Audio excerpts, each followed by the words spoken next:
দেখুন, আপনি গৃহ নির্মাণ করছেন, বাসস্থান নির্মাণ করছেন, এরকম সময় আপনাদের ছাদ দেওয়ার প্রয়োজন হয়ে থাকে। যখন আপনারা ছাদ ঢালাই করছেন, একটি বিষয় অবশ্যই মাথায় রাখবেন।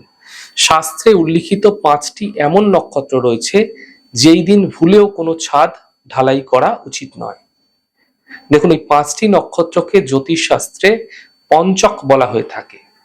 এই 5 নক্ষত্র কি কি? দেখুন, কুম্ভ রাশির ধনিষ্ঠা, শতবিশা, পূর্ব ভাদ্রপদ, এবং মীন রাশির পূর্ব ভাদ্রপদ, উত্তর ভাদ্রপদ এবং রেবতী নক্ষত্র। এই 5টি নক্ষত্র চলাকালীন কখনোই কিন্তু ভুল করেও আপনারা ছাদ ঢালাই দেবেন না। এতে আপনার গৃহে বিভিন্ন ধরনের সমস্যা, ঝঞ্ঝাট ক্রমাগত আপনারা দেখতে পাবেন। তাই বাস্তুর অন্যান্য নিয়মগুলি মেনেও যদি আপনারা বাড়ি নির্মাণ করছেন, গৃহ নির্মাণ করছেন, তার পাশাপাশি নক্ষত্র দেখে গৃহ নির্মাণের গুরুত্ব বা ছাদ নির্মাণের গুরুত্ব দিলে আপনাদের বাস্তুতে শুভ প্রভাব বৃদ্ধি পেতে আপনারা দেখতে পাবেন।